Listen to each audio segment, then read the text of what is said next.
Okay, well, good morning, everyone. Thank you very much for joining us for our event, Addressing Inequality in Heritage this morning. We've just waited a couple of minutes to let everybody enter the event. There's a fair number of you now, so we'll make a start. So, I'm Sarah Pearce. I'm the Development Officer for Scotland for the Heritage Trust Network. This is a joint event between the Heritage Trust Network and the Make Your Mark campaign. We're going to tell you a little bit more about the Make Your Mark campaign in a minute. My role in Scotland is funded by the Architectural Heritage Fund and the National Trust for Scotland. And this event also has some funding from the National Lottery Heritage Fund. So we've got everyone involved there. For anyone who doesn't know, the Heritage Trust Network, we're a membership organisation for any community group or heritage trust who are involved in rescuing a historic building. You can find out more about that on our website, but I won't tell you too much about it because we've got a lot to talk about this morning already. So, a little housekeeping. You are all on mute and there's no cameras, so we can't see you at all, so you can completely relax for the next hour or so. During the Q&A session later on, if you would like to be able to speak, then we can unmute you there and you can ask your question in person. We are using a platform called Otter AI. That provides a live transcript that we find is a bit more accurate than the one on Zoom. Bev, I'm hoping that is up and running and working. Perhaps you can confirm for me, maybe in the chat box. If that's not working, then there are the closed captions that come up on Zoom as well. That's an option in your toolbar just at the bottom there, so you should be able to find that. This event is being recorded and it will be shared publicly in the future, and you will receive the recordings soon in the next couple of days, so you'll have that to refer back to. This can be an uncomfortable and challenging topic for some, so please do be kind and courteous both to our speakers and to the other attendees. Keep that in mind when you're using the chat box. We've got the chat box going, and then we've also got the Q&A box. So any questions that you have throughout that occur to you, just pop them in that chat box and we'll absolutely come back to them later on. So the running order for today is we're going to have an introduction from the Make Your Mark campaign. That's a short video, about 5 minutes. Then we're going to hear from Lisa Williams. Then we'll have a 5-minute break. Then it will be Kat Telford. And then we're going to have a Q&A for about 30 minutes. So we've got plenty of time to chat everything through. So why are we here? Addressing inequality is something that we all want to do within our organisations and heritage projects. We all want to remove barriers and enable everyone not only to become involved, but to feel truly welcome and to reach their full potential for the benefit of everyone. Now, it's all very well saying this, but there's many reasons that inequality exists in our organisations and in our society as a whole. We don't necessarily know how to address it all the time. We don't know how to change it and to get it right. So that's why we're here. And that's why we're together today. And we're seeking some help from people who really know what they're talking about. Just for information, we're keeping the theme, the topic of inequality, we're keeping that very broad, as both our speakers will refer to their own experience and expertise. So we're letting them guide us on that. But particularly when it comes to the Q&A session, you can add in any kind of extra topics that you want within that, and we'll chat that through. So coming back to our speakers, Lisa Williams is the founder of the Edinburgh Caribbean Association and Black History Tours in Edinburgh. She's also a heritage consultant who's currently working with some major cultural organisations across the country. Kat Telford is a consultant working at the National Trust for Scotland on workforce equality, diversity and inclusion. And I was so interested to hear about the process that the National Trust for Scotland has gone through to assess areas for improvements and how they're going to do it. So Kat is the perfect person for this role, and their experience, particularly at the organisation Stonewall, is absolutely spot on. So I think both of our speakers there have got so much to tell us. I think we've all got a lot to really gain from them. So do, as I say, put your questions in the chat box just throughout. We will come back to them. Well, put them in the Q&A box, and then any chatter you want to have, put in the chat box. I'm sure you know the drill. I also want to say hello to my colleague Bev. So Beverly Gormley is joining us today from Heritage Trust Network. So she's in the background and will probably chat to you in the chat box as well. So she's helping out today. So let's make a start with the video from the Make Your Mark campaign. Let me just get this up and running for us.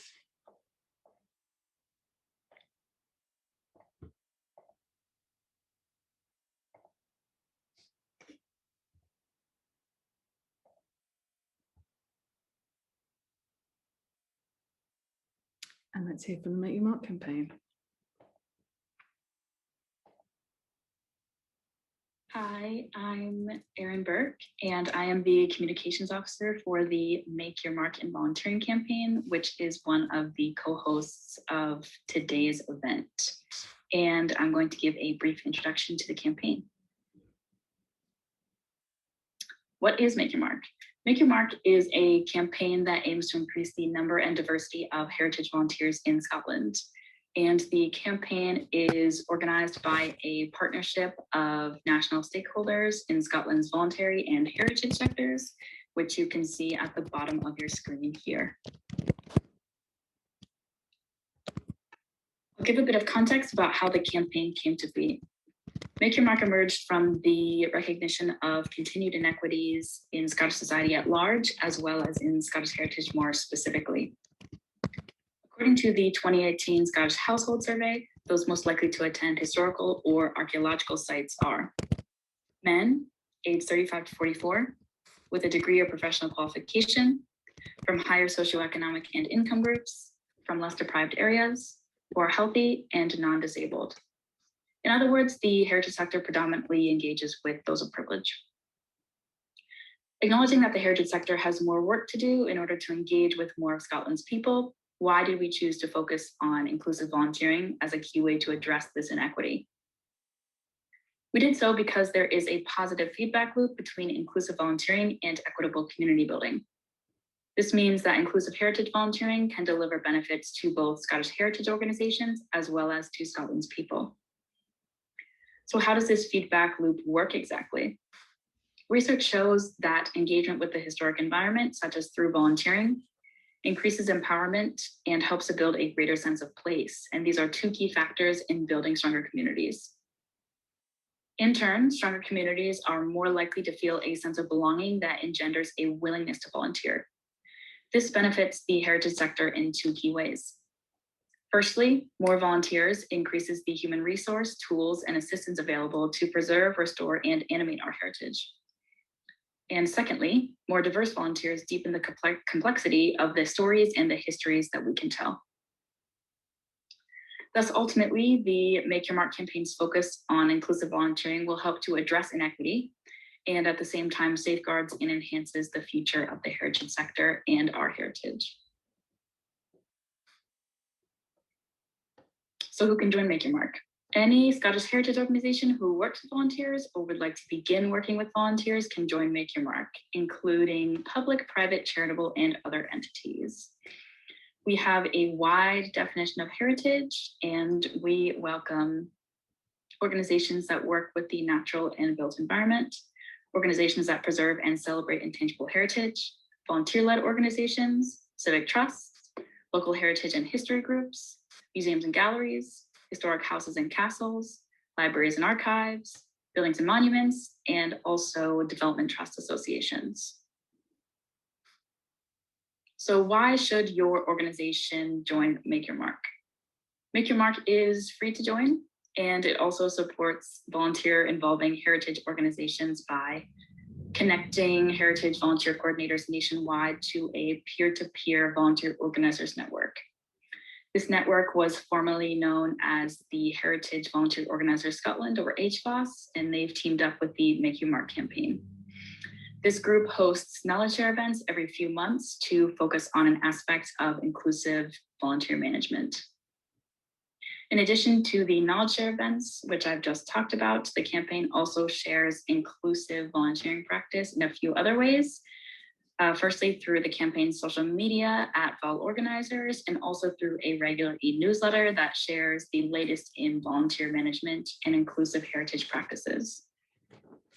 Make Your Mark also evidences volunteering impact to lobby for more funding and support for heritage volunteering programs, and also promotes volunteering opportunities to underrepresented audiences. The campaign is currently developing a volunteering portal so that organizations can advertise their volunteering opportunities with us, and also has connections with over 15 equality, diversity, and inclusion organizations. So if your organization is interested in joining Make Your Mark to access all of the resources and support that we have to offer, you can join us by filling out our expression of commitment to inclusive volunteering.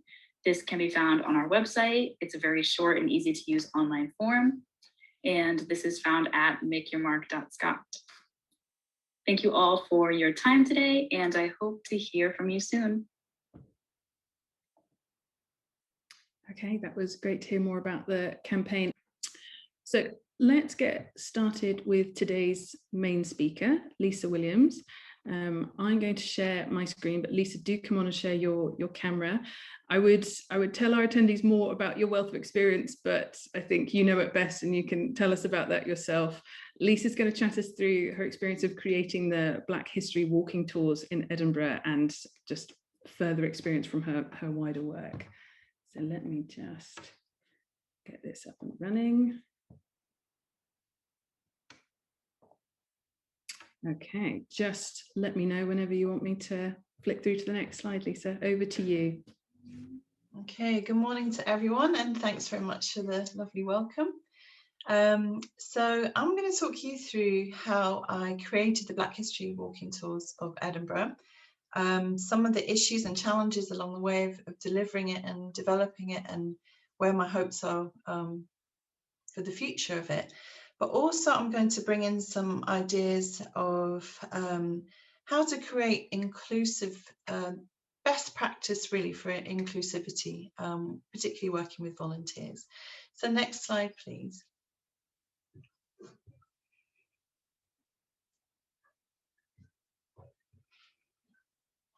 Okay, so I've got a photograph here of, this was a really exciting tour that I did actually with lots of different people that came from all over the globe. So we end up having some really exciting conversations along the way. So every tour that I do is a little bit different depending on who comes. I get a lot of folks who are born in Edinburgh, they've always lived in Edinburgh, and when they walk around the centre of the city with me, they're starting to see their own city with new eyes, and for them it can be quite an emotional experience. So it's an emotional experience for different people in different ways. And a lot of what I'm doing when I'm taking a group of people around is in a way creating a kind of supportive space for those emotions to come up as we're moving from one story and one part of history and to a different area of the city. So I think the fact that we're moving from one stop to another allows that kind of processing to happen. So we start the tours in the centre of the new town, which as we know was the most expensive piece of real estate by the time it was finished at the end of the 18th century. So we start in the new town and we actually work back and we finish at the back of the National Museum of Scotland in the Old Town.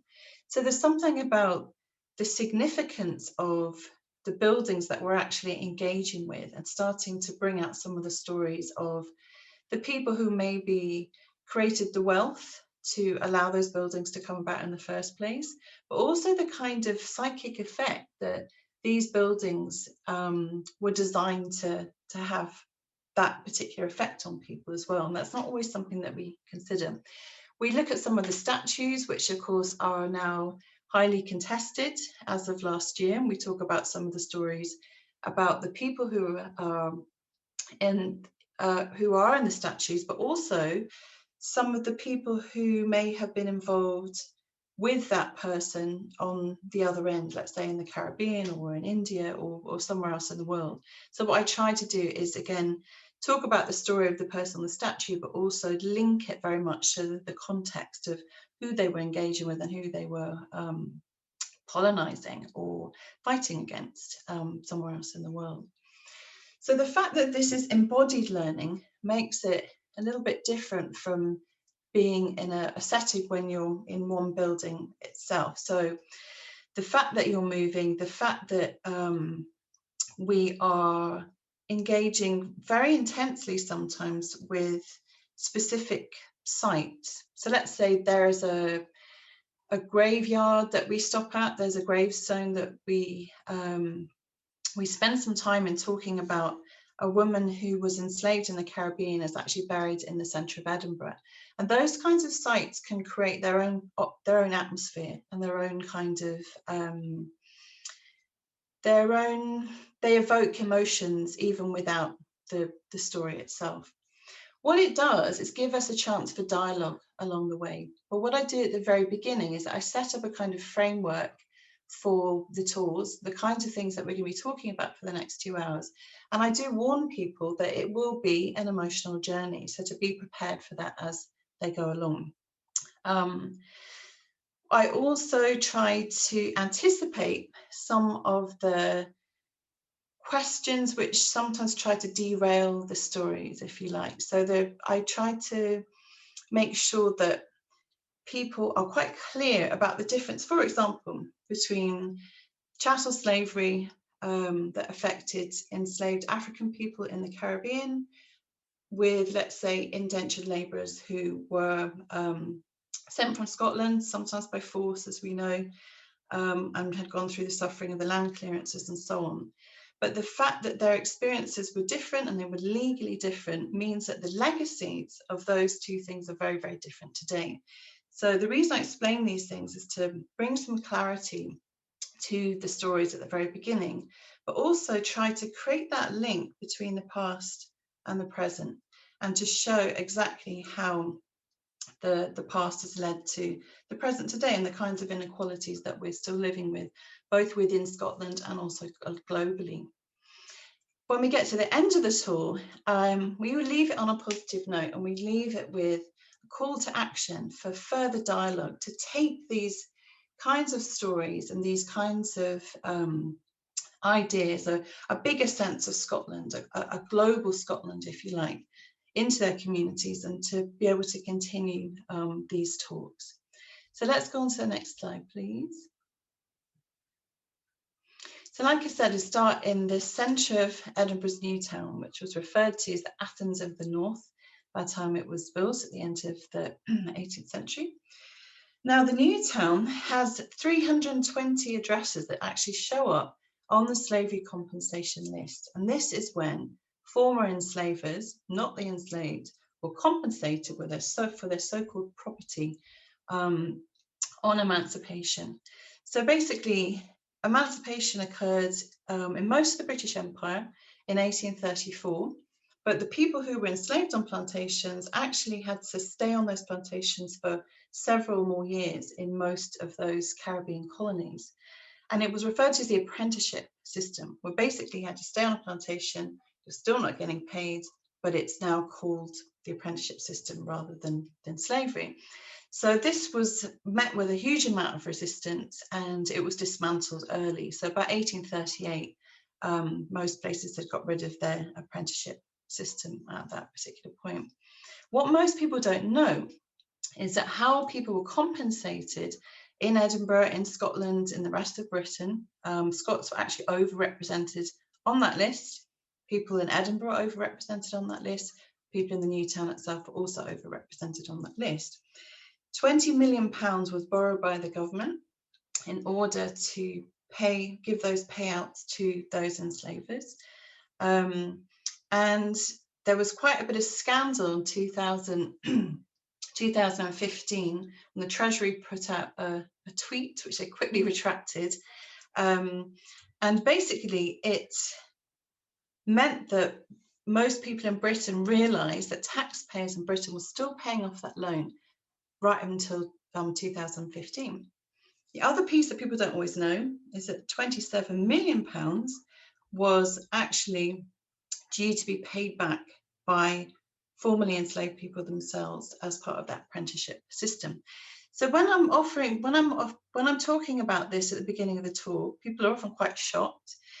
we have people who have turned around to me and said, look, I've lived in Edinburgh my entire life and in any of this, and I'm finding it quite shocking, and it means I have to go back and really reevaluate every single thing that I've ever believed or understood about my city and maybe who I am as a person. So sometimes people will go quite quiet in the middle of the tour, and then they'll actually say that to me, saying, you know, I'm fine, I'm enjoying the tour, but I'm just really having to process all these things that I'm hearing. So we also need to remember the new town was the most expensive piece of real estate. I have the world here, but it was definitely in Europe at that point, and it was the biggest piece of urban planning at that point. But we need to remember, of course, that Scotland was one of the poorest nations in Europe before this point. So we need to think about where those kinds of money flows came from. They came often from India, from the East India Company, and also some of the money starting to come in from slave plantations in the Caribbean. It wasn't all from those areas, but it get a significant amount of the profits to allow that very, very quick development to happen from those areas. So let's go to the next slide, please. So what I do is I show that Scots were very much involved in the transatlantic slave system, not just in the British colonies, but also right across the entire region, including Dutch colonies, Spanish colonies, and Portuguese colonies. So we think often that slavery ended in, let's say, 1838. We don't always know that Scots were involved in the Dutch, Caribbean, Dutch colonies, which didn't actually abolish slavery until the 1860s.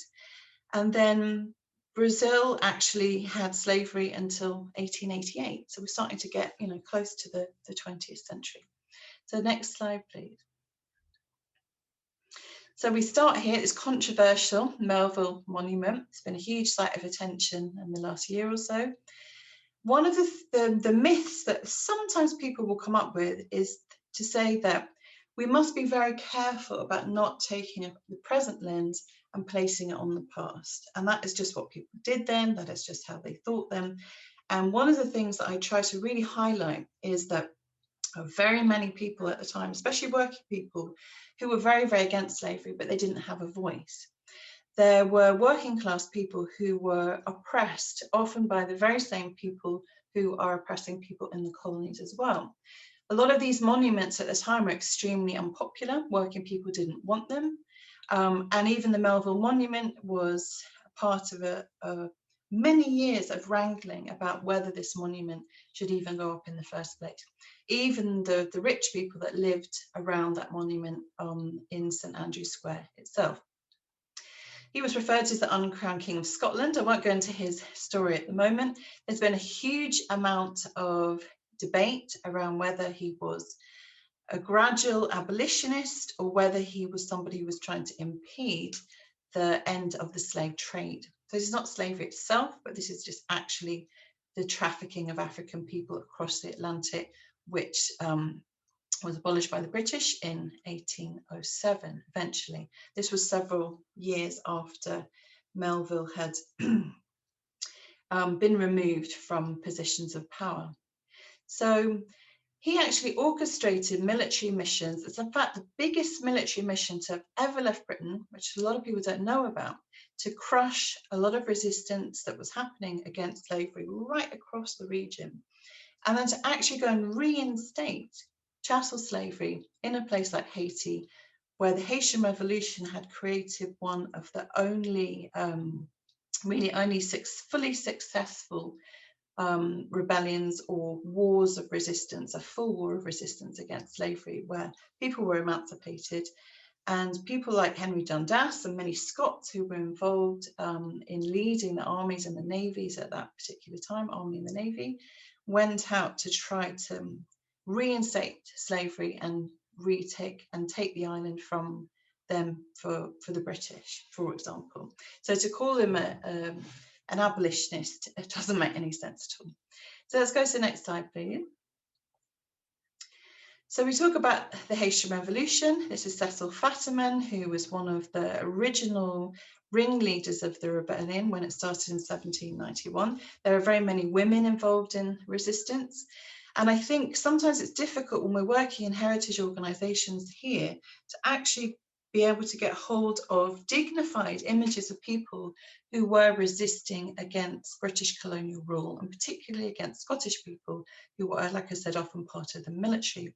So it's really important that we try to find as many dignified images as we can in order to kind of combat the psychic effect of having readily available images of people who were really carrying out some of the most despicable acts of violence and genocide, sometimes right across the colonies. So it's very, very important to, let's say, if you're putting together an exhibition, you want to work with communities of colour, you really need to think very carefully about the kind of imagery that you're using. We need to try to move away from only having images of enslaved Africans in passive positions, kneeling with chains on, asking for freedom, when the reality was very often that people were very, very fierce, very skilled and very strategic resistant fighters. So let's go to the next slide, please. So again, many instances of resistance by Indigenous people as well. People don't always know about the original peoples of the Caribbean. We have an image here of Joseph Chatouet of St. Vincent, who is considered to be a national hero in the small island of St. Vincent, and again, killed by a Scotsman, which was often the case. Let's go to the next slide, please. This is the Earl of Hoopton. So again, this is just an example of a statue that is in St Andrew's Square. It's just outside Dundas House, which is the bank, Royal Bank of Scotland. And what I try to do is use the kinds of statues that we have, the kinds of locations that we have in Edinburgh, and like I said, start to bring in some of the stories from the other side. So when I did the research on the fourth Earl of Hoopton, one of the areas where he fought was in Grenada, which is where my mum was from, which is where I've lived many years. And I know I've even walked on the areas where he would have fought, trying to put down, again, another war of rebellion, which almost allowed Grenada to become a free republic in the 1790s. Let's go to the next slide, please. So this is a mock-up of a person who was one of the main leaders of that particular rebellion. His name was Julien Fedon. He was a mixed race planter originally, who ended up leading this rebellion, which interestingly was a multiracial rebellion. So it was free white planters that joined, who were French and being oppressed by the British, Scots particularly. And then obviously the bulk of the people who were fighting were enslaved African people. So when I start to talk about some of the people on the other side, it's interesting to have these conversations about what actually makes a hero and try to move away from this idea of hero worship. We need to get away from, when we're talking about Scottish imperial history, and again, when some of it is new to you and it's a little bit shocking and it's hard to come to terms with in some ways, then we need to get away from these ideas of having to have pride or having to have the flip side of that, a sense of shame in maybe what you feel that your ancestors have done. So I think sometimes those kinds of emotions that come up can obstruct a mature conversation that we need to be able to have about the past. Let's go to the next slide, please. The other important thing to point out to people that haven't been to the Caribbean or don't know much about it is that there are very many statues who are commemorating the very same people who were fighting against Scots who were out in the Caribbean. So, for example, we have John Gladstone of Leith, which, if you're from Edinburgh, you know that's part of Edinburgh, who received the greatest payout on that compensation, the equivalent of £83 million in our money today. This is one person, for the estates that he was involved in, stretching all the way from Guyana and South America all the way up to Jamaica, so about 11 estates. And one of the estates that he owned was in Grenada, where again a massive rebellion happened in 1823, and here we have a statue of Kwame Gladstone. So you can hear it in the name, Kwame Gladstone, who was one of the main leaders of that rebellion in 1823. And he's the person who was commemorated outside the bank in the capital of Guyana. Let's go to the next slide, please. We have other statues which are creating a lot of controversy as well. So we talk about David Hume as we go past. We talk about his racist footnote, which is basically upholding a sense of white supremacy, which some people will say it wasn't that important, it was just a footnote, but it was also because he was so influential and so well known, and he used to travel, of course, and he used to network with very many people around the world. And he influenced people like Thomas Jefferson, for example, who writes a book in 1780, which is extremely influenced by David Hume's ideas, and almost a word for word copy of what he said about white people being superior to everyone else in the world. So it's very important. We need to think about the intellectual construction of race. And I think when we're dealing with inequality, when we're dealing with the legacies of race and really getting to understand that, one of the most important things is to understand the social construction of race and where that came from in the first place. A lot of it came from Enlightenment scholars, not necessarily Scottish, they could have been from other areas of Europe. But we need to think about where these ideas of race came from and how they hardened and changed and became a bit more fixed during the height of colonialism in the middle of the 1800s as well.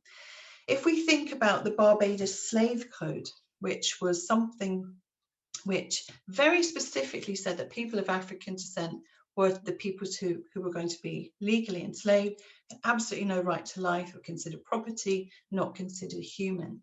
And these kinds of ideas have filtered down through the ages. And as we go through the actual tour, I actually do talk about some of the now declassified documents, even during World War II, where people in the government are desperately trying to keep people from ex-colonies from settling in Britain for good, because they're talking about, we don't want the pollution of our British white gene pool and things like that. So it's important to understand how these things were constructed, how they morph over time, and at what point things start to change and why they start to change, and how some of those ideas are still with us today. Let's go to the next slide, please. The other important thing I do is wherever we have the actual words that have been written down or recorded of people of colour, that we bring those words and we speak those words as much as we can into the space where those people spoke them originally. We have Sarah Parker Remond on the left here, we've got Frederick Douglass on the right, both important African-American abolitionists in their own way. Sarah Parker Remond was a woman who was born free, but denied citizenship of her own country due to her colour. And Frederick Douglass, one of the most important abolitionists, who was very much supported by his wife, Anna Murray Douglass, and other women in the family as well. So that's an important thing to do, to remember that there was also this Black intellectual critique against slavery and against colonialism. Let's go to the next slide, please. The other important thing to do, as we know, many heritage organisations do this, many big organisations do this. They invite creative responses to the work and to the history, and to be able to interpret the history in a way that really touches the heart, and it touches people in a way that if you're delivering the information in a more traditional way or a drier way, it doesn't affect people in quite the same way. So we have John Agard here from Guyana, who does a wonderful poem about a man called John Edmonston, who was a formerly enslaved man from Guyana, who actually comes to Edinburgh and teaches Charles Darwin the act of taxidermy. And they think that without his skills, Charles Darwin would not have come up with the theory of evolution in the way that he did. We have the former poet laureate of Jamaica here, Lorna Goodison, who has written some wonderful poems imagining what it would have been like if Robert Burns had gone to Jamaica after all to take up that role on the slave plantation that he was planning to, and what that might have looked like. Let's go to the next slide, please. The other really important thing to do is not to think of Black history as something that's separate from Scottish history. So making sure that we're also highlighting those past examples of solidarity, of multiracial solidarity, particularly among women. Well, we have here on the left some of the women from the Edinburgh Ladies Emancipation Society who were very much in solidarity with people like Harriet Tubman, that we see here on the right, who, as many of you will know, was the leader of the Underground Railroad in America, putting her own life at risk to create the conditions for African American people to move from the South and up to the North and to be able to self-emancipate and claim their own freedom. So we have these amazing situations and stories of women who actively got other women in Scotland to create clothing, for example, to send out to America, to send money, to send assistance on whatever they could, whatever they were asked for, and clothing so that African American women could look as if they were free women while they were moving from the south up to the north. And often when I speak to groups of women of all different backgrounds, people are very touched by that. In fact, that kind of solidarity where these women abolitionists, unlike many other white male abolitionists, were really extending that sense of solidarity with no sense of condescension or even racism that you sometimes come across with some of our most well-known male abolitionists. Let's go to the next slide, please.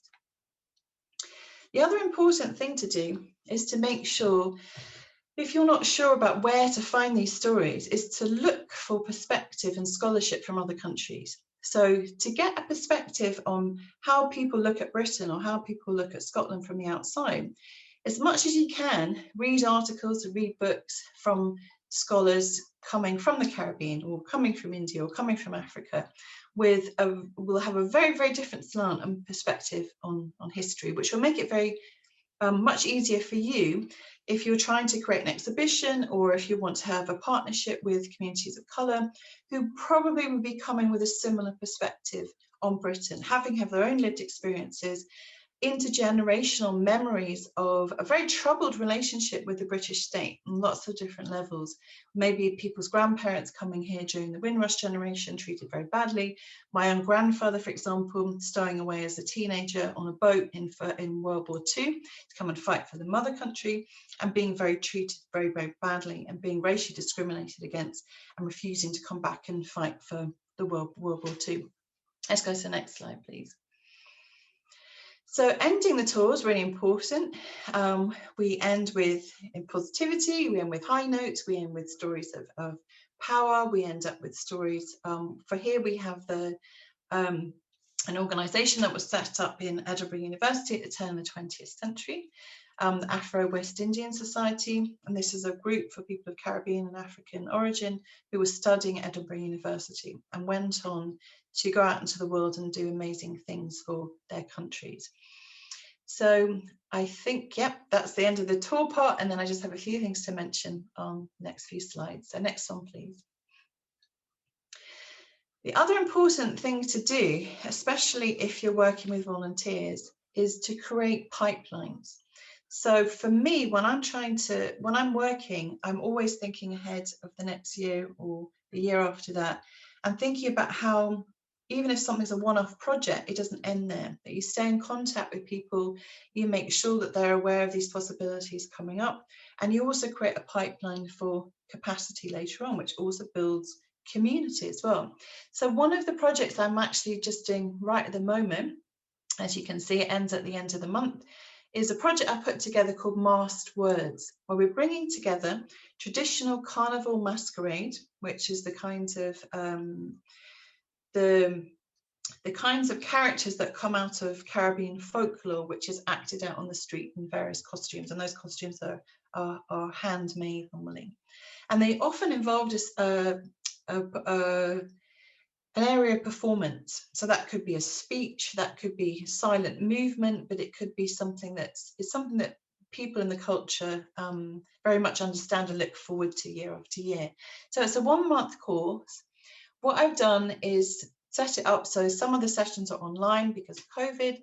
and also for accessibility, and also some of them will be in real life, and we're going to get together and we're going to film some of these performances, bringing together poetry, Edinburgh's Black History and Caribbean Masquerade all together, and then see what those young people make of it, how they bring themselves into these stories and create these performances.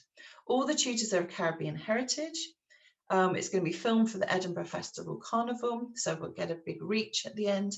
But I'm trying to make sure that it's connected to other projects to do with performing and to do with film and to do with history. And hopefully some of those young people will get excited about being involved in the tours down the road as well. So next slide, please.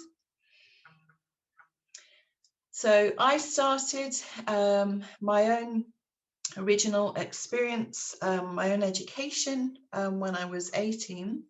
I did a course in social psychology and African and Asian studies.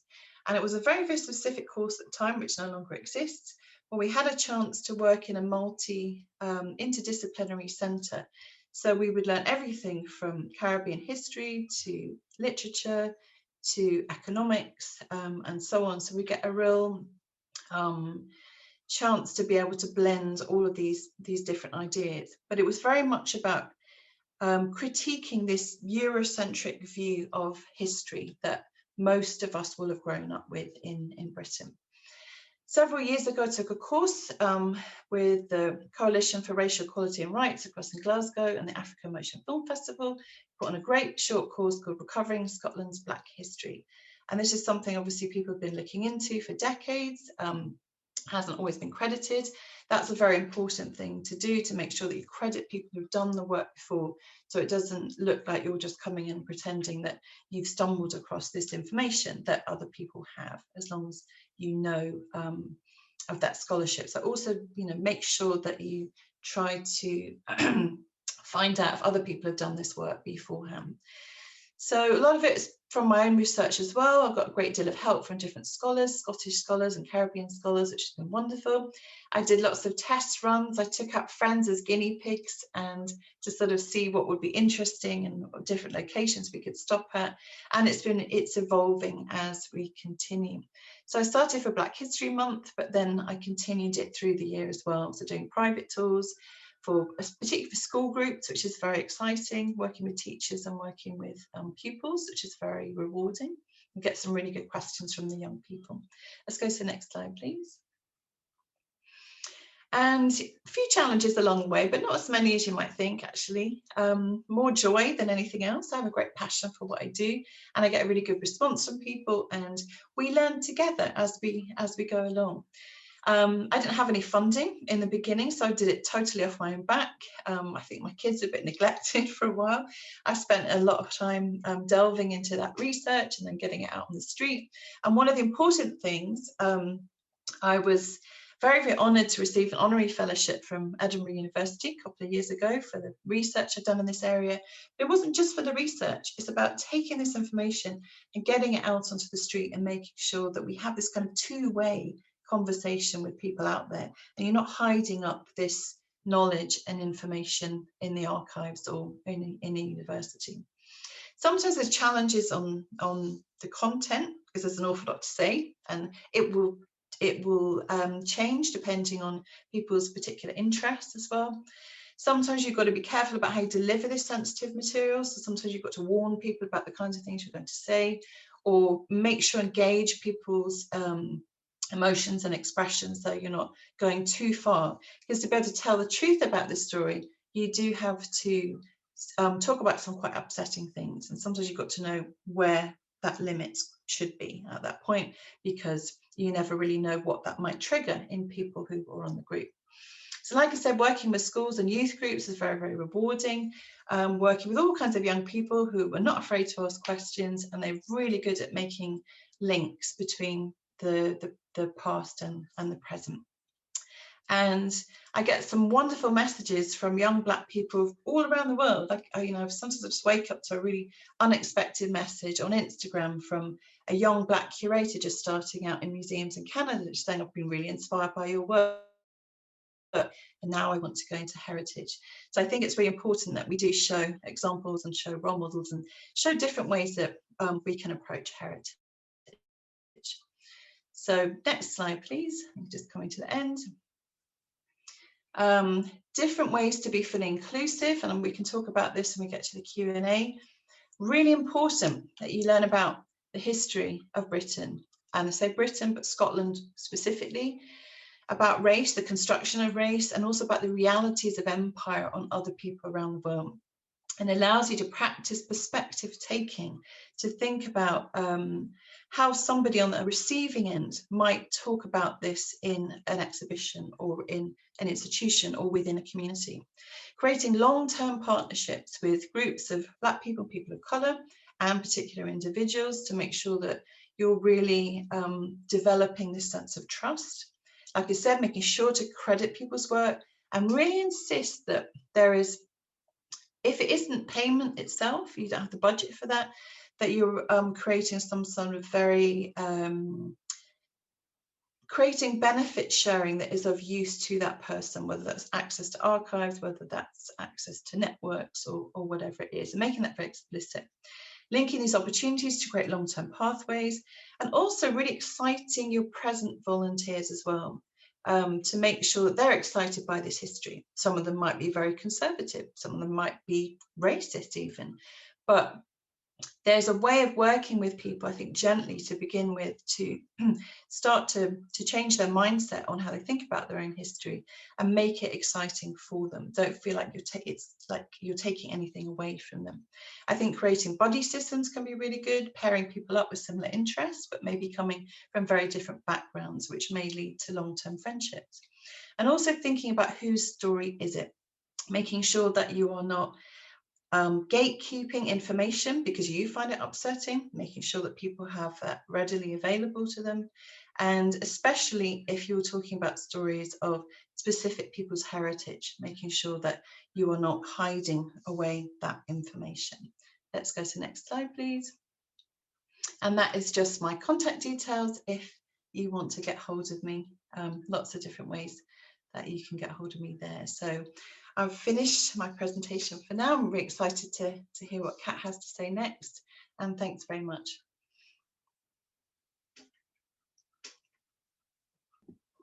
Wonderful, thank you so much, Lisa. That was so interesting, and I was trying to fully take notes and make sure that I was listening for your slide cues at the same time, thinking that's a good point, need to write that down.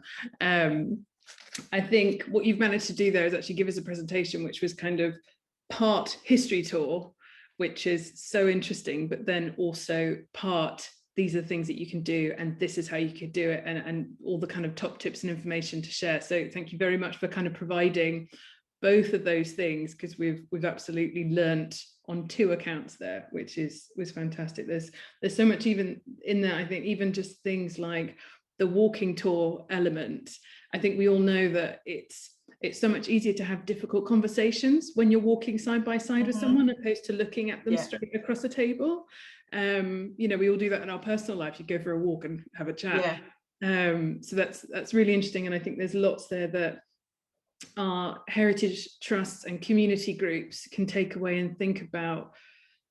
I mean, I got so many ideas for projects there, because actually when you're looking at the history of your building and the history of your community, there's so many stories there, there's so much information, but also potentially if there aren't any maybe direct connections to slavery or the Caribbean or anything like that, there are stories that are still there to tell that you can do in your building, and you can invite people in to come and talk about that and run some workshops on that. That's just for everyone's benefit anyway. So that was really interesting. Thank you very much. We're now going to go and have a little break. So why don't we all take 5 minutes, process some of that information and absorb, have a cup of tea, take a look at something else other than a screen. And we will be back. Let's have a look at the time. At 4 minutes to 11. So we'll see you all then.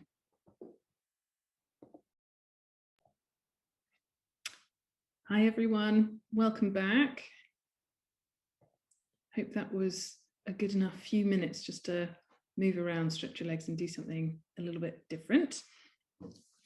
So I'd now like to welcome Kat Telford to come and chat to us about the work that they've been doing at the National Trust for Scotland. This is a completely different angle, organisational, one of the largest heritage organisations in Scotland. Really interesting to hear how you're dealing with changes at the organisation level. So if you're happy to share your screen, do go ahead, Kat.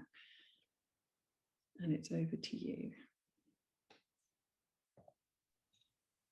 Cool. Thanks very much, Sarah. Give me 2 seconds just to confirm. Can you see my screen? Has it come up for you? Yeah, that's working. Fab. Amazing. Thanks so much. Hi everyone. Thanks for having me along. My name is Kat Telford. My pronouns are they, them, and I am the Workforce Equality, Diversity and Inclusion Consultant for the National Trust for Scotland. Just a caveat on my title as well. The term consultant is used by the National Trust for anyone who works within the people department or the HR teams as an area specialist. So if any of you were sort of looking at that and be like, oh, consultant, could we maybe do something? It's like, no, that's just my job title. Like, I'm not a freelancer or anything like that, I'm afraid. I'm relatively new to the role. I only started with the National Trust for Scotland in February this year when this role became active. Prior to this, I worked for an LGBTQ rights charity, which worked with organisations to tackle discrimination and prejudice in different spaces, everywhere from like workplaces and schools to different community groups. And also during that time, pretty much through my entire 20s, I've worked with trade unions, tenants unions, other form of what you'd probably call activism groups, and built up an understanding of different identities and perspectives, all of which have led to me working with the NTS, an organisation that I've got a lot of affection and love for personally. If any of you are listening to my accent and wondering, where on earth is that from? I actually grew up in just outside of the Lake District, which is pretty much all National Trust land. South of the border. But when I moved to Scotland, this role, when it came up, just seemed like a perfect fit. In this talk, I'm going to cover a little bit of how the Trust got started with this work and how we're going to be focusing on the workforce, which for the Trust, by the way, means our employees and volunteers. So that's everybody who is involved with the Trust's work. And then we're going to talk a bit about how we want to move forward with this work. So how we're trying to future-proof it and make sure that it can carry on for the next 12 months. I'm going to give a bit of a content warning. There is one slide where I discuss different statistics, examples of discrimination and abuse, and make reference to cases of brutality and violence against folks from different identity groups or with different characteristics. I'll make sure to give a heads up that I'm going to reference that when I reach that slide by saying content warning, and then leaving a pause for people to turn off the audio if they don't feel in a space where they want to necessarily engage with that right now. And then I'll give a big thumbs up to the camera so that you know to switch your audio back on and rejoin the conversation. Likewise, for accessibility purposes, I'm not too sure how great the live transcript is at transcribing my accent, but for anyone who's maybe trying to use the closed captions on Zoom, they do not like me. They really do not like my accent. So if at any point, if you're using the closed captions and you're like, that is definitely not what they've said, just pop a question in the Q&A or ask the chat, and we should then be able to like pick that up for you, and I can re-clarify it for you, especially if the closed captions are your only means of engaging with this presentation. I want to make sure that everyone gets the most out of it as possible. Let's crack on then, shall we? So the first one slide that we're going to talk about is just to cover a little bit about how this work came about, specifically my role for the workforce in particular, and just a little bit about, to give that bit of context and background. Prior to the role starting, there'd actually been a fair chunk of work already done, or at the very least identified by the workforce, our employees and volunteers, prior to this formal role being created. For example, there was a growing awareness that we needed to be considering how we could engage, how we could bring in and also support new individuals to come into the Trust, either as employees or as volunteers, and and those folks then feeling confident at being able to continue the Trust's work in heritage and conservation.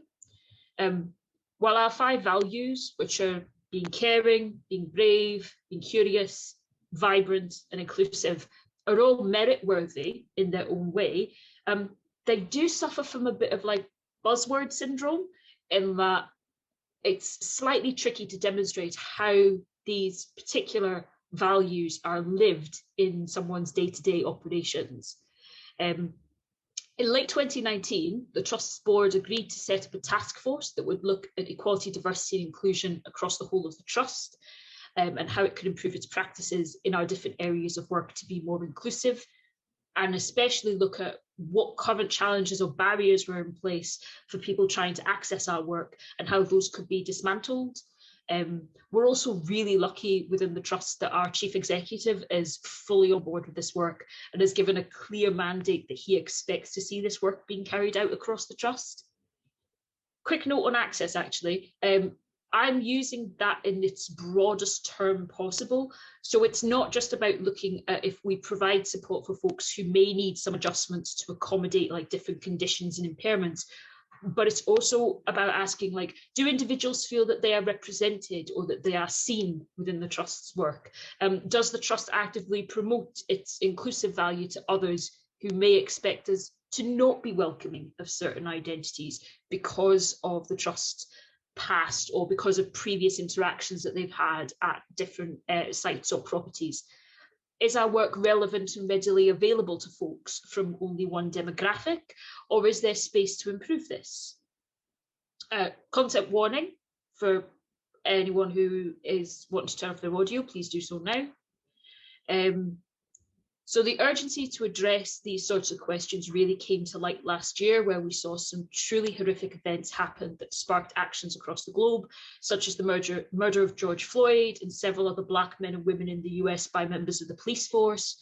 In addition to this, we also saw hate crimes against Asian individuals increase, and this follows like a trend of increases in hate crimes, such as instances of homophobia, biphobia, transphobia, and anti-Semitism being recorded as well.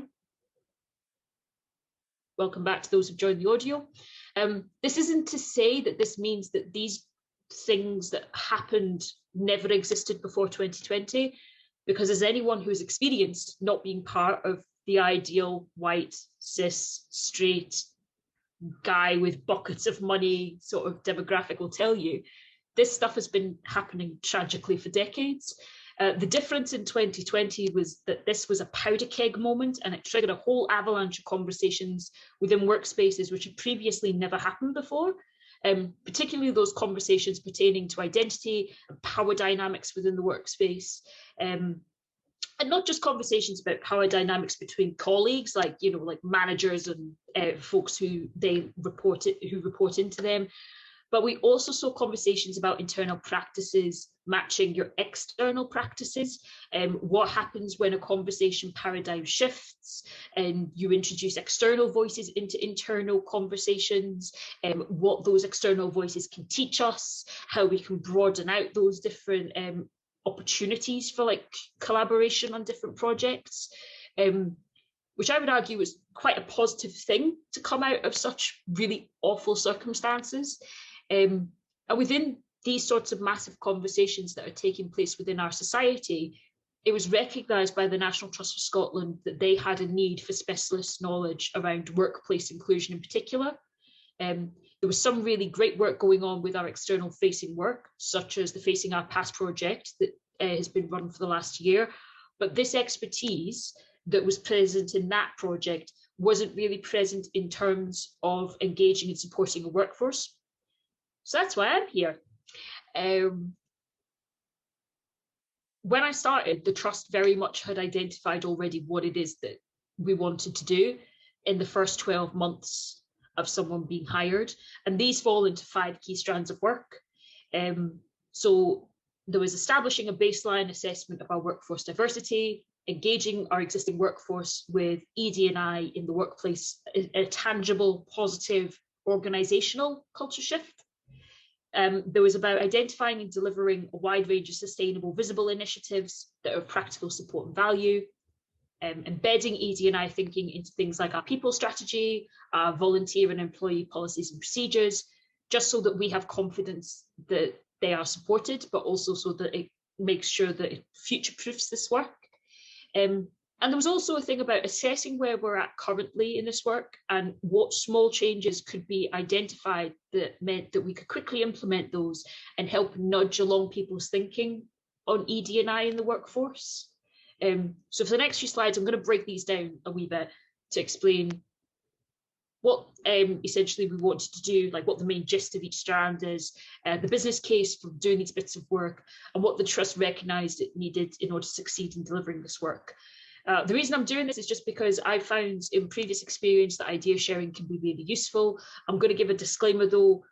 The trust is in a slightly different position because they've hired somebody to do this, and we have already got a lot of support from senior buy-in, senior leadership. We already have Edit, our task force group, to look at this as well. So if you're sat there and thinking, well, this is all great, but how can I do this as a small organisation? That's something that hopefully we can like have a chat about in the Q&A part of the session. But I just want to do is as a disclaimer, like if you take something away from today and it doesn't quite work out the way it did for the trust, do not lose heart. Like these things take time. It is a marathon, not a sprint. And what might not work for you might work for somebody else. Something that you've not tried before might work for you. So please don't lose heart if you take away some ideas and they don't necessarily work out perfectly for you. There's always something else that you can try and do instead.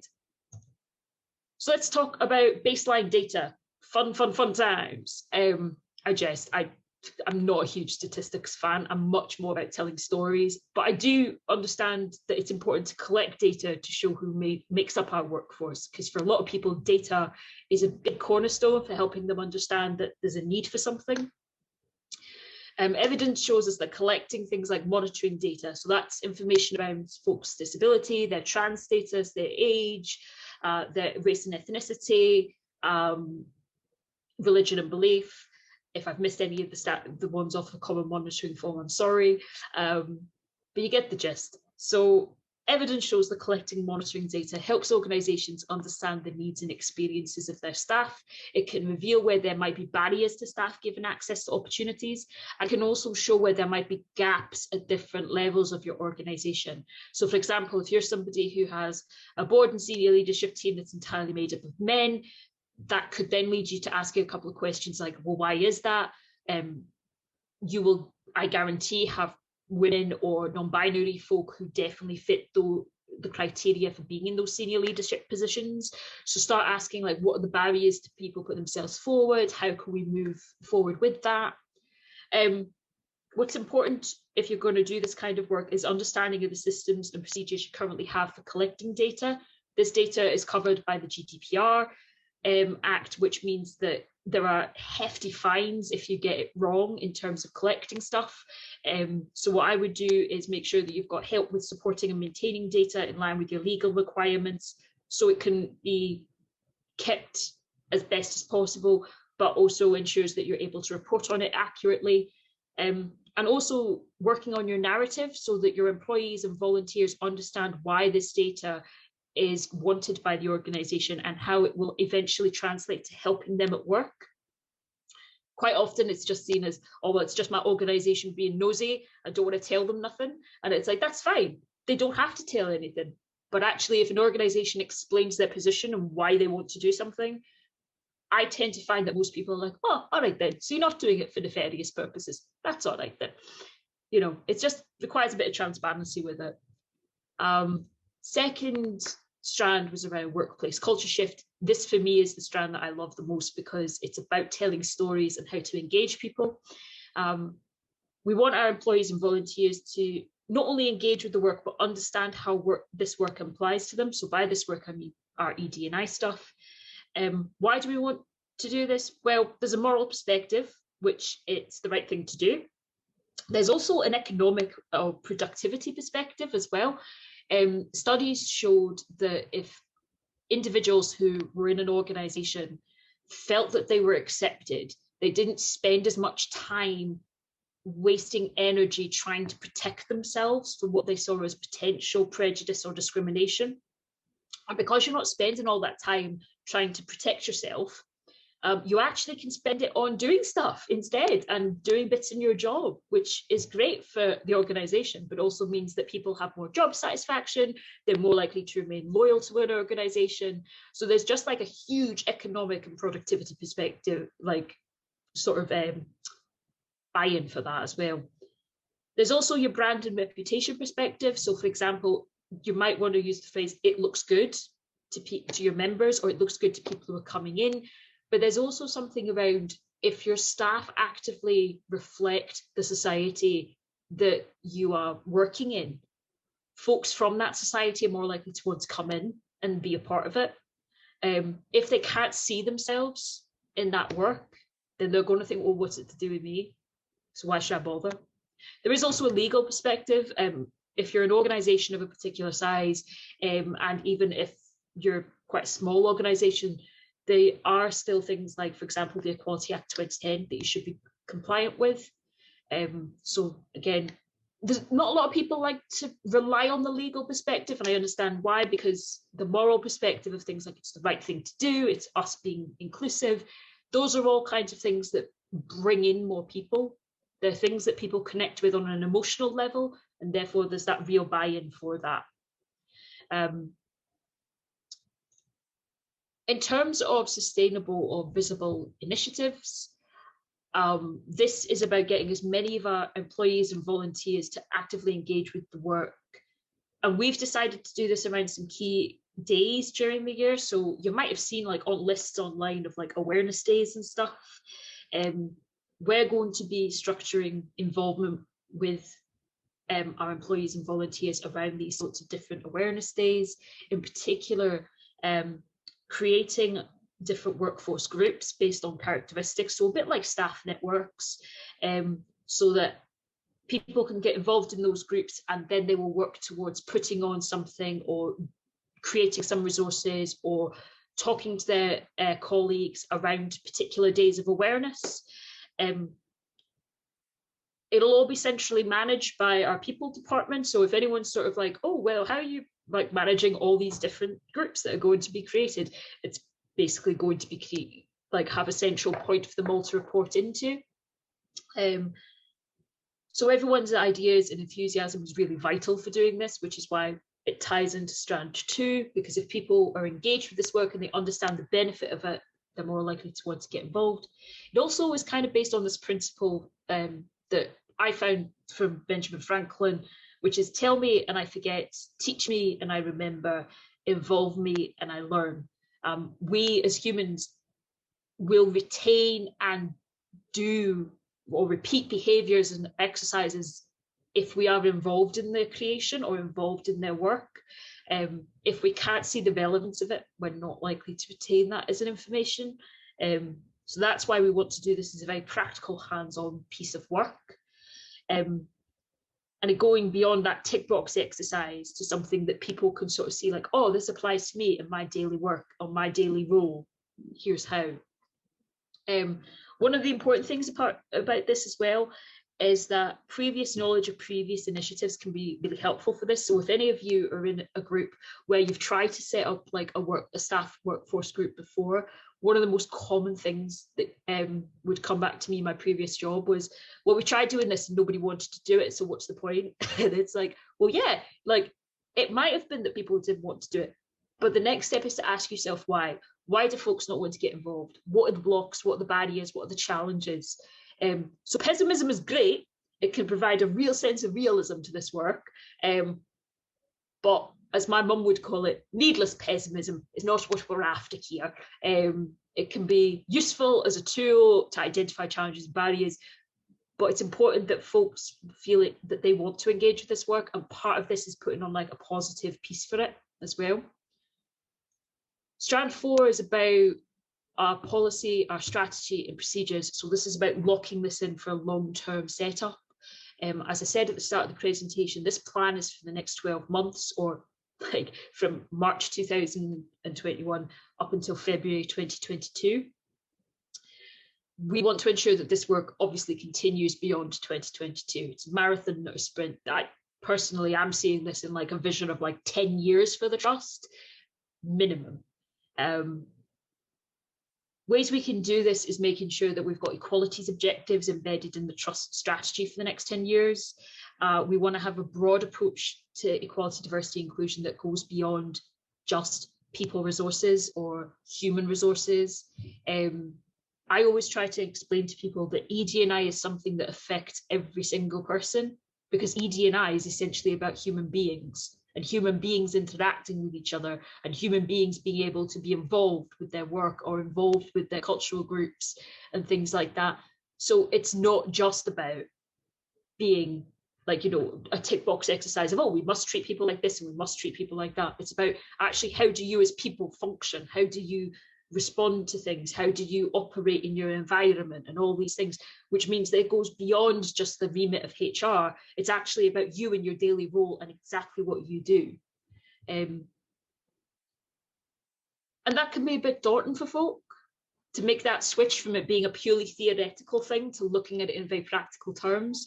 But by ensuring that you've got support structures in place, especially making sure that the ones that you currently have are like bang on and up to date, best practice, like your policies and your procedures, you can support the dismantling of other structures that might discriminate against folk and ensure that everyone feels that this protection is like a long-term thing. So yeah, that's how we're trying to do it with Strand 4. Strand 5 is more about what can we change right now. So Strand 4 is about future-proofing. Strand 5 is about looking what we've got coming on. And it's about updating or altering things that the trust currently has or does, which can be done on an ad hoc, quick wins basis. It allows us to demonstrate the value of this work, and it also means we can get going on stuff, so folk don't just see this as a theoretical thing, but actually see the practical value of it. Since I started in March officially on this bit of work, I have had nearly 20 different topics or pieces or issues brought to me as something that we could operate on straight away and get started with.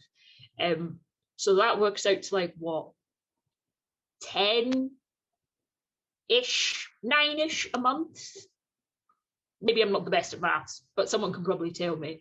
But the thing is that if that's just from like the first 3 months of this work, and I have got a plethora of different things going on where folk are coming to me and saying, actually, Kat, can we do something around this? Could we do something around that? One, it's bloody amazing to see that happening. It's so good. But also it shows you that if you're sat there and you're thinking, well, I don't know where to start with this work, actually talking to your workforce or your volunteer groups or your employees is super, super important, because they will already have these ideas. They will already be thinking about this stuff. Because as I said, ED&I is about people as a whole.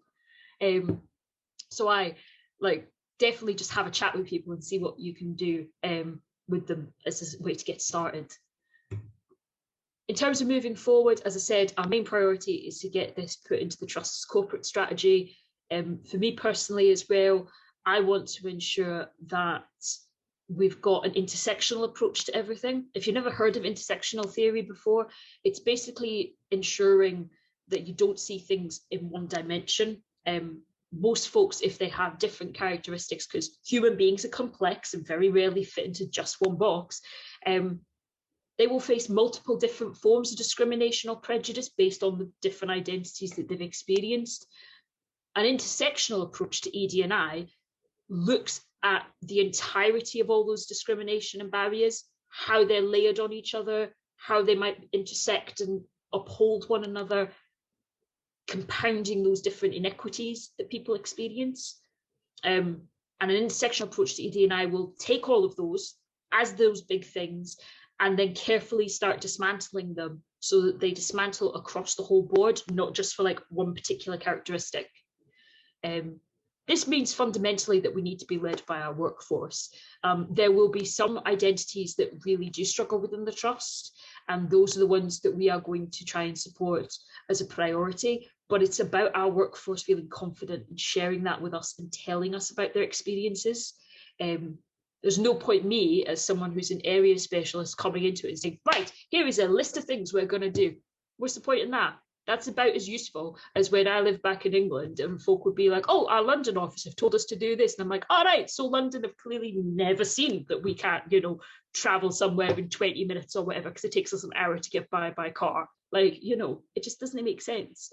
Like, be led by your workforce, be led by the teams that you've got, because they will help you to find the paths that you should be taking first. So I've talked really fast, really quickly, because I was conscious of time, and I want to give loads of time for questions if possible. This is the too long didn't read slide, if you like, which shows the core points on the Trust's beginning steps into this work. As I said, the disclaimer that I said about not guaranteeing that all the steps the Trust has taken will work for you isn't meant to put you off, but it's about every organisation understanding that it's different. You've all got your own histories, your own workforce, your own circumstances that all require nuance and consideration of those nuances. But if you do have any questions about specifically what the Trust is doing or why, then feel free to send them over to me. Thank you so much for listening to this crack. I really appreciate the opportunity to say hi and introduce myself, and especially thanks to Sarah for inviting me to speak. And I think now we're going to go into the Q&A, Sarah, if I'm not mistaken. That's right, absolutely. Thank you so much, Kat. Your enthusiasm is infectious. And I've got Bev messaging me going, I love Kat. So we're all enthused over here. That was so interesting. And I think, yeah, so many things to take away. It's a marathon, it's not a sprint, and it's no one is expecting perfection here, particularly as you keep saying, you're at that major organisation level. And I know National Trust for Scotland, even in the scheme of major organisations, isn't that big, but in the heritage sector it is. So particularly we might be talking community groups and heritage groups where there's 1 member of staff or 3 members of staff or none. So it's all picking and choosing, I think, about little bits that you can take away and apply yourself and give it a go in your organisation, as you say, see what works. And I think always the point about economic performance and productivity is key, because people always seem to need a bit of convincing about why we're making changes. Yeah. Actually, if you make people happy and comfortable, then they're able to do more. And if you take on more perspectives, then you're going to appeal to more people. That's what we all want. We want more people engaged with our work. So I'll ask everyone to turn on their cameras now. Bev, do join us as well. Do turn on your camera as well. As I know you've got your own experiences around equality and inclusion. So let's just see. I'm gonna, before we go to the questions, do everybody put your questions into the Q&A box and we'll come to them, and raise your hand if you'd like to ask a question directly yourself, and we can come to you.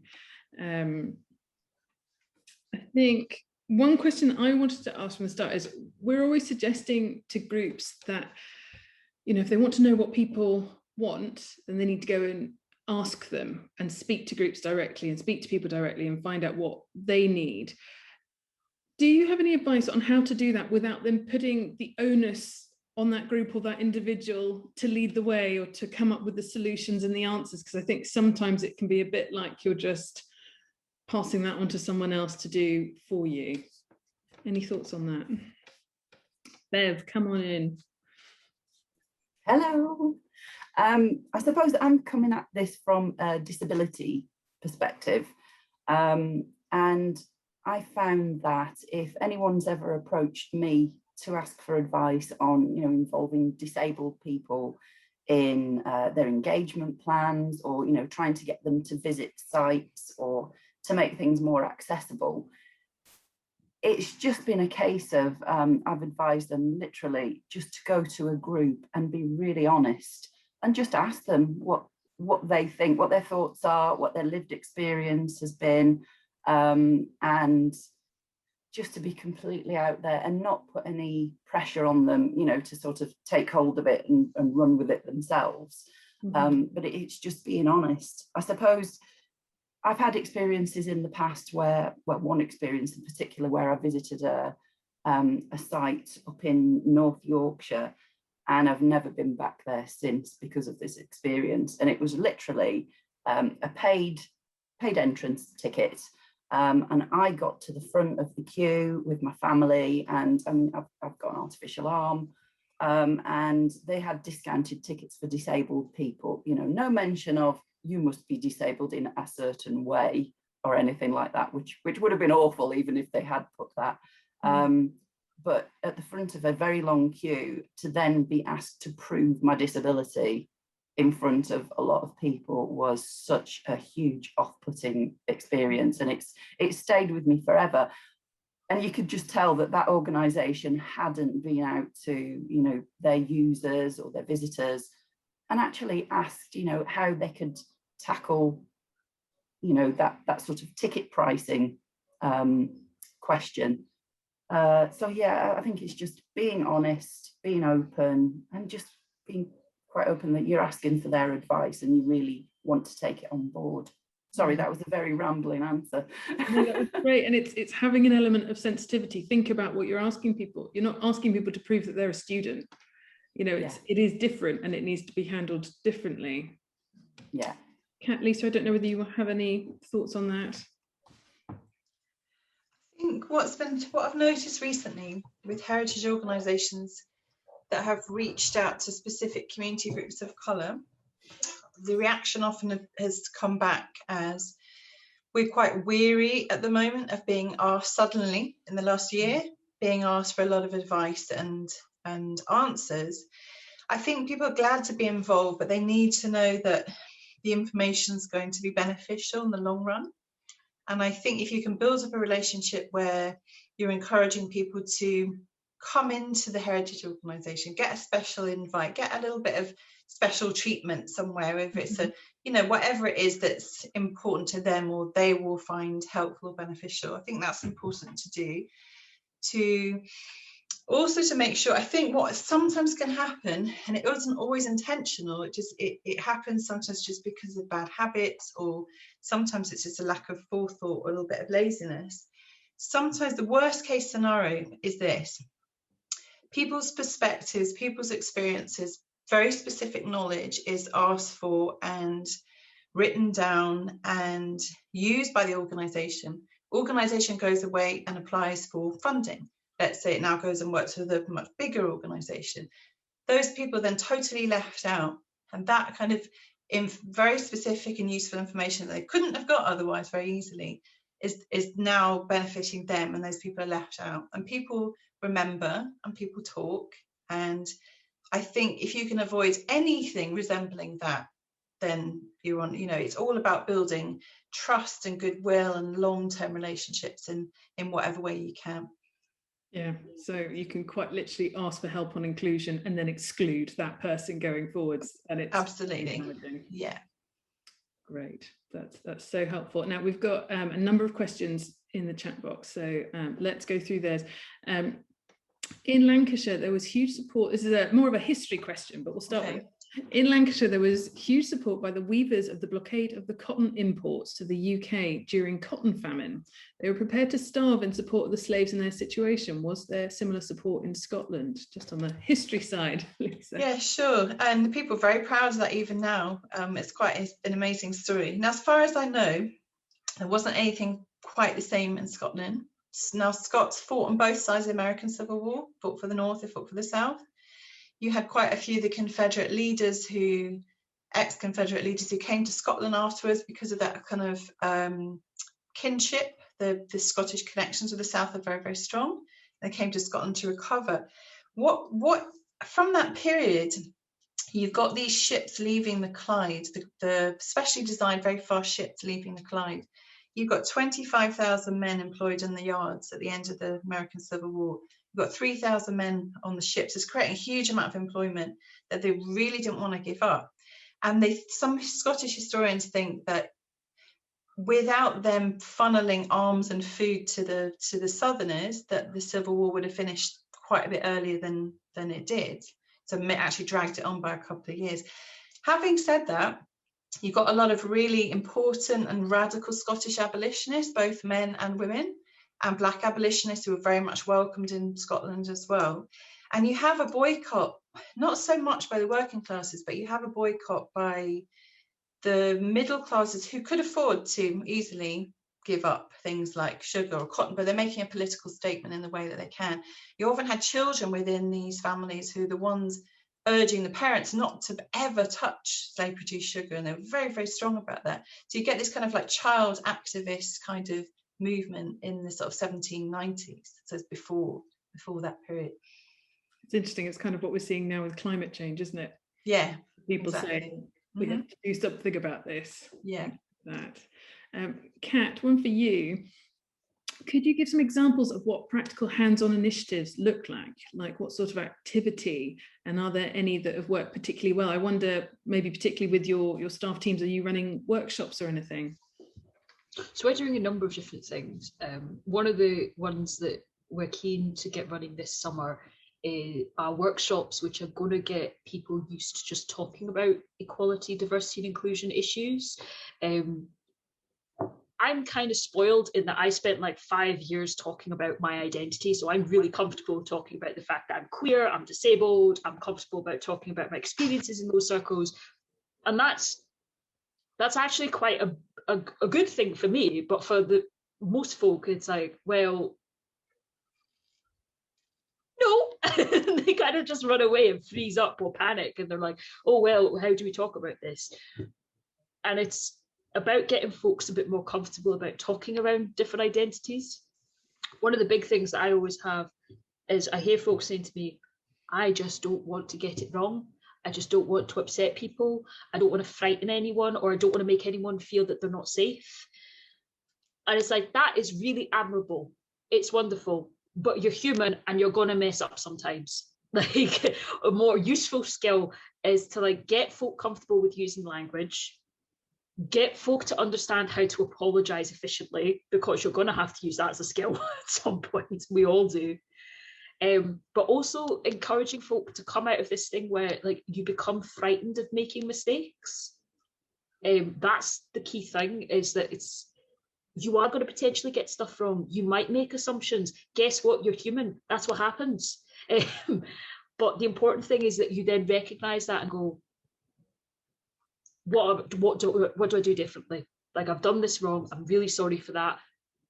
I will now either go away and learn how I can do this differently. You can tell me actually what makes you feel better in this situation.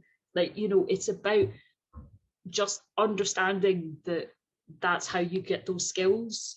And there's other stuff as well, like, you know, you can have sessions on terminology, which is something we're going to run as well. You might do workplace sessions of like raising awareness. So for example, we have quite a number of people who've come up to me to talk about neurodiverse conditions like ADHD, autism, and things like that. But within the wider trust, there doesn't seem to be much of a conversation around that. So we've talked about potentially picking up awareness days that we could work towards doing some kind of activity for that, whether it's an information blog, even just stay in a coffee morning. If you love bacon, make a batch of cookies, make a cake, get people to come to a coffee room, obviously COVID safe and all that, because like, you know, we now live in a pandemic and can't just have a random coffee morning. But if you can do that and get people to come in and like have chats and stuff. Great. That's some really I hope that's of some help.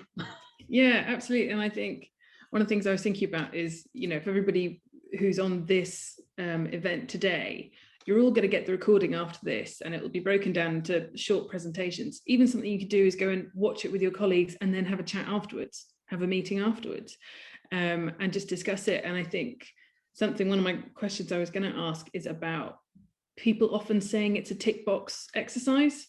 And it's something that you hear a lot. It's just like, oh, it's just ticking a box, just, you know, making sure that boards are 50-50 across genders, all that sort of thing. And I think my reaction is always, we are so far away from where we need to be, and we're so far away from people being comfortable, that actually we do need to do all these things, and we do need to cover all the bases until we reach the point that everyone's comfortable in every situation and everyone's welcome and they know they are. So until we're there, yeah, we've got to do all of this. Anybody else got any ideas on the kind of practical hands-on initiatives or activities that you can do, say, with community groups or heritage groups? What was really, had a really great experience with V&A Dundee in 2019. I was invited as part of the transnational history network. So there was a few of us that went up there, and we spent time looking at specific objects in the design exhibition. We walked around the design exhibition, or we're looking at specific objects and looking at the labels, and we're coming up with different ideas about how to bring a new perspective to it. And it was interesting because to really understand that from a curator's perspective, how really hard that is to do when you've got a really limited amount of words to use, is difficult. But also, we changed the labels, we went through a whole process. I think people have responded really well to that. But what then we've done, I was invited to come back and be part of some short films, so we could talk about the process of that, and we could talk about, add a bit more context in it. And so it's not just that label that you're going away with, you've got other ways of accessing the stories and the information as well. But I think that was really helpful and very fruitful. And we really spent a lot of time listening to each other's perspectives on that and trying to fuse them as much as we could. I think what one of the speakers said earlier about a buddy system, I think it was Lisa. Yeah. I think that is such a fantastic idea. In my spare time, I volunteer as an ambassador for a limb difference charity. And they, a couple of months ago, put me together with, as someone that was born with a limb difference, put me together with a brand new mum who got a 2-week-old baby who was born the same as me. And, she basically was feeling very pessimistic, what is my baby going to be able to do? What are they going to not be able to do as they grow up? Are they going to be bullied at school? All those sort of questions that goes through most parents' minds, no matter how your child is born. And this buddy system has been absolutely fantastic for both of us. It's made me learn some new things about myself that I didn't realise before. So I think even with smaller organisations, if you can maybe buddy a volunteer up with somebody from the community that you're trying to engage with, or another employee that you think has one of the characteristics that you're talking about, I think it can only be a good thing. Great. That also makes me think of the reverse mentoring. So Yeah. You don't always have to pair someone with someone who's higher up and older. You can pair them with someone. You can also pair them with someone who is younger, with a different perspective there and a different viewpoint, and actually everyone can learn from each other. Also, thinking about activities and inclusion, it makes me think of museums and heritage sites where you can have autism-friendly, mornings and hours, and create a space where people with different learning difficulties and disabilities can come and be far more relaxed. I know cinemas do screenings and things, and actually why not do that in your building, in your site, and just make everyone feel comfortable. So Lisa, we've got one here for you. Any tips on dealing with institutions which are implicated in slavery and colonialism issues? How can they I think I would need to know what those issues are, because that's really broad. Really broad. Yeah, good question, but if I could narrow it down a wee bit, I could answer it more easily. Okie doke. Perhaps the person who asked that question could send a bit of a follow-up to that, or if they're happy to ask the question live. I imagine it's connecting to one of the older institutions that we have that goes way back and just not sure how to tackle things. Oh, I've got a hand up. Let's see. Let's allow to talk. There we are, Edinburgh World Heritage. Yeah, it's me, Lisa, it's Nick. Just thinking about schools, for example, that part of their endowment has come from proceeds of slavery. Other institutions that are very sensitive about how they might be perceived by residents and partners. Any tips on how to approach that type of institution? So an institution that know that they got their original funding from, let's say, enslavers or people involved in colonial activity, or where research has revealed that to be the case. Yes. Sure. I think it's very important to be upfront about it, because people are going to probably find out anyway, unless it's all been completely buried. I think for school, for example, I was asked to work with James Gillespie's High School on this, and one of my suggestions to them, and this is having worked with teachers and gone into the schools, we've done all sorts of work with them, different forms. I was suggesting that we get the young people themselves to get involved in the research, so they're invested in it, and get them to decide about what they want to do with that information. I mean, it's obviously working with teachers and parents, and you know, alumni have a certain amount of potentially say in it. But I think the fact that the power is coming from the young people themselves, and to decide then how they want to then recontextualize Gillespie, for example. There were some young people talking about wanting to change the name, and I said, well, if you want to keep the link to the history, you could perhaps find the name of a person who was enslaved on a tobacco plantation that was creating the tobacco that ended up in the Gillespie's tobacco shop and snuff shop on the Royal Mile. So you keep that link, but you are honouring the person who actually allowed the wealth and allowed that school to happen, rather than the person who was doing the exploitation. So I think there are many ways of approaching it, but I think the more honest and open people are, the better. If you're having a Founders Day, that should be part of the story as well. It shouldn't be left out. Brilliant, thank you for that. That made me think of a presentation that we had at our Addressing Racism event, which was last August, which was Burse Community Trust, which is just kind of northeast of the Cairngorms, which is a very a rural Scottish community, and actually they know that the wealth that built the community, so it built the school, it built the village hall, it built a lot of the buildings, a lot of that came from overseas slavery. And they were really conscious that as a rural Scottish community, there are very few people from marginalised backgrounds who were physically there to engage with them. You know, it's that go and engage with different people.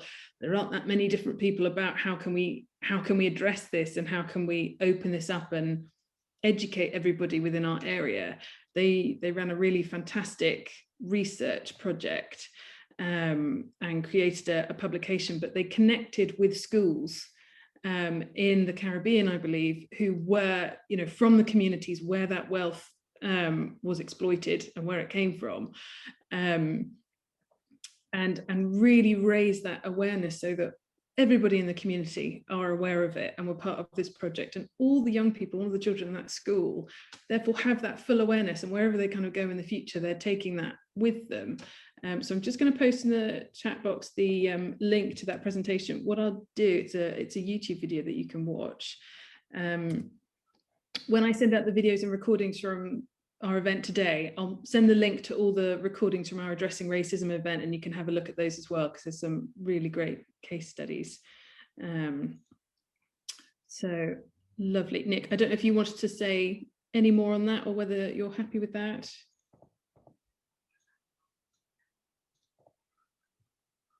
Might switch off your talk. Thank you very much. So let's go for a question for Kat here. It says, I'm working with an organisation to engage with volunteers for the first time.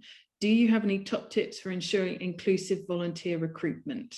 So I wonder quite often whether that particularly relates to maybe the advertising and the sign up, and how you really reach people in an inclusive way. Yeah, I was going to say, I don't know if the person who posted that question would be happy to, but could you maybe drop a couple of bit of extra info in it? Like if it's folk who you're trying to reach out, for example, like folks who've never volunteered before, if you're just looking to widen the demographics of people who volunteer, and things like that, that could be quite helpful. I think generally for recruitment purposes, it's about, we fall into traps, especially as organizations, around recruitment into like bad habits. So it's like, we might post, for example, all of our recruitment on one particular website, or we might use an external third-party website, like MyScotGov, for example, that we use all the time. But then we don't stop and think about actually who are the people most likely to use those sites for recruitment, who are the people who are most likely to see this particular like volunteer opportunity. I think a really good example of this is my role was posted on LinkedIn folks who use LinkedIn are more likely to be white, cis, middle-aged, and tend to sort of like only use it purely for like sort of networking purposes or like going on for jobs.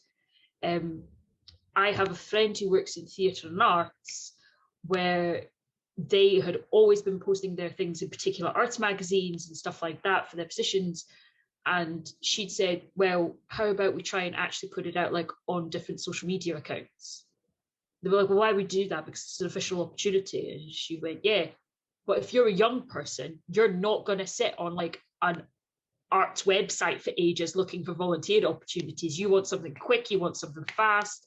And that's why social media works better for them if we want to get younger people in, and particularly folks who would use social media in different ways and are a bit more creative like that. And it's the same kind of thing I think that we need to apply when we're looking at like if you're recruiting either employees or volunteers, think about where you're recruiting, think about the types of people who would probably see that, and if you could change that around. I think as well, making sure that if you're building up relationships with folks, Lisa said earlier about it being about authentic relationships, that's a key thing. If you build authentic relationships with other groups outside of just asking them to come in and volunteer for you, they are more likely to reciprocate that by sharing that volunteer opportunity with their networks. Again, it's just about that whole thing of actually treating people as a whole entirety, not just as one thing or one product you can get out of them, and actually thinking about how you can support them and then in turn how they will mutually support you and do that sort of stuff. I hope that that helps. Also, thank you for clarifying about widening the demographic. I'm glad I went with that as a potential and just answered that. Brilliant. I think that's really helpful. We find we've been working quite closely with the West of Scotland Regional Equality Council, and they are fantastic at sharing opportunities, particularly from the heritage sector and museum sector, with all of their contacts. And that's it's just another example that actually there are these organisations out there who are connecting with people who maybe you aren't connecting with already. They will happily share your opportunities. Bev, I didn't know whether you might have anything kind of from your view about what might encourage people, or what might help people maybe with limb difference or who are disabled to engage with volunteering opportunities, how you might best be kind of reached. I think one of the easiest things to do is, in any imagery that you use, make sure you're using, images of the people that you want to attract. And that's not just, using an image of a person in a wheelchair. It goes much further than that. We want people of all shapes and sizes, all ages, all colours, all sorts of backgrounds, just to really put that little bit of extra thought and extra work into it, really. That would be my first tip. Great. And I think, as Lisa was saying earlier, read things from a different perspective. I find I listen to podcasts a lot. Bev, do you want to make your little announcement for today about your podcast? Oh, yes, today my podcast with Stacey Dooley has landed on the BBC Sounds app. It's available now if anybody wants to have a listen. It's called Stacey Dooley Fresh Starts, and it's all about my journey to becoming bionic. Fab. And that's the thing, is that there is information out there that you can go and have a listen to, and you can go and find out and understand what someone else's experiences might be. Lisa said that the Melville mission was the largest ever to leave these shores. There's another history question for you, Lisa.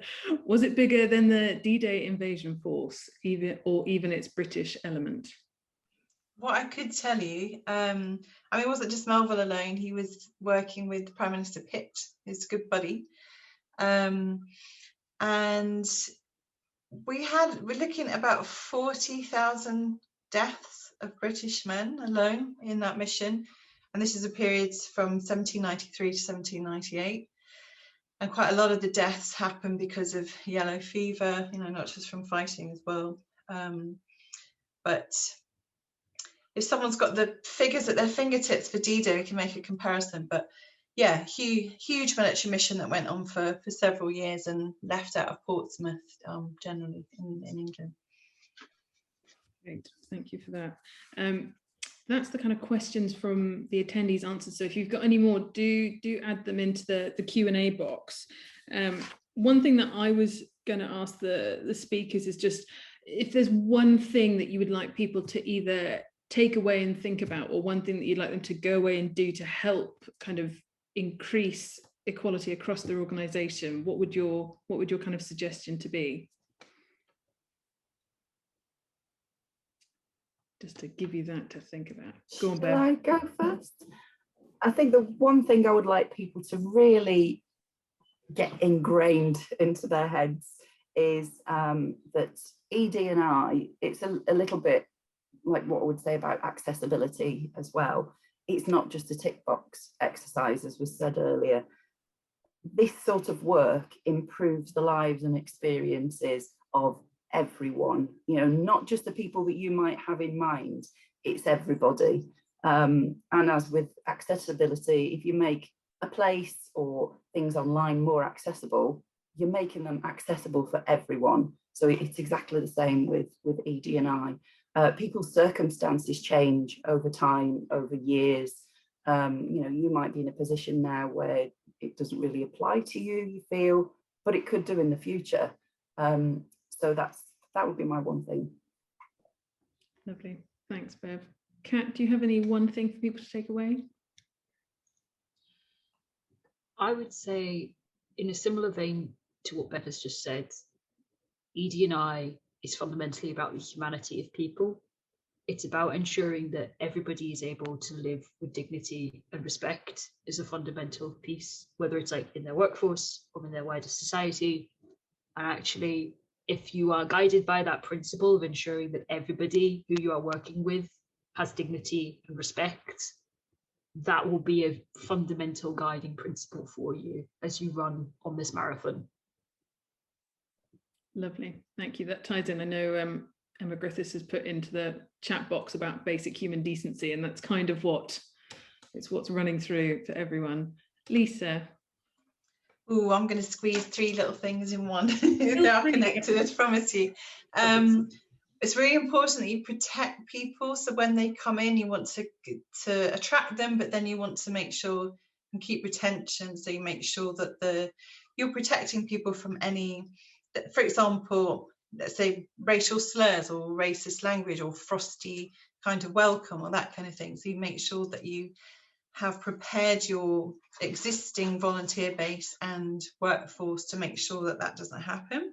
I think extending your social circle, like actually going out into community events and, you know, making that extra time to go and find out about what's happening in the community so that you can link to a festival. And that can be a very easy way of bringing in new kinds of people and communities to your organisation, to link it to specific festivals that are happening throughout the year and how that could be reflected within your organisation. Lovely. That's some really good points to think about. Did anybody come to say anything that they haven't yet had an opportunity to say before we kind of bring things to a close? Bev, I see you. Yeah, go on. I thought I might as well jump in and say that in September, the Heritage Trust Network is organising an LGBTQ event all about how to break down the barriers, work with the LGBT community, and as we mentioned earlier about terminology, you know, how to not be frightened to talk to that community and the terminology you can use. So that will be going up on our website very shortly if you want to check that out.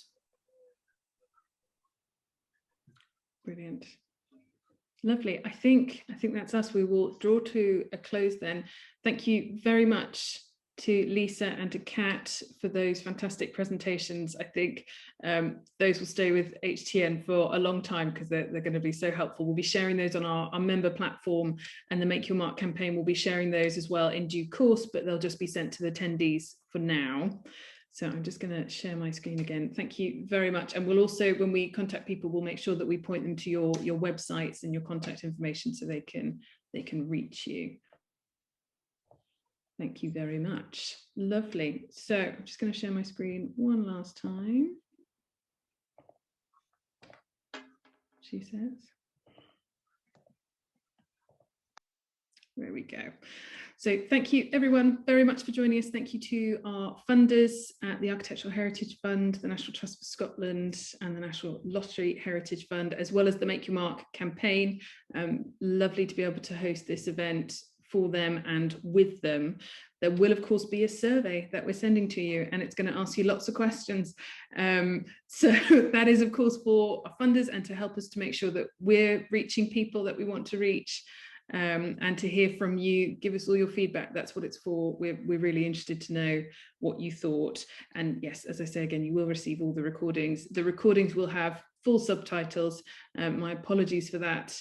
Talking about accessibility, and we've failed on that one today, so we'll make sure we get it right in the future. Do look us up on heritagetrustnetwork.org.uk, and we'd love to see you at an event soon. So bye for now.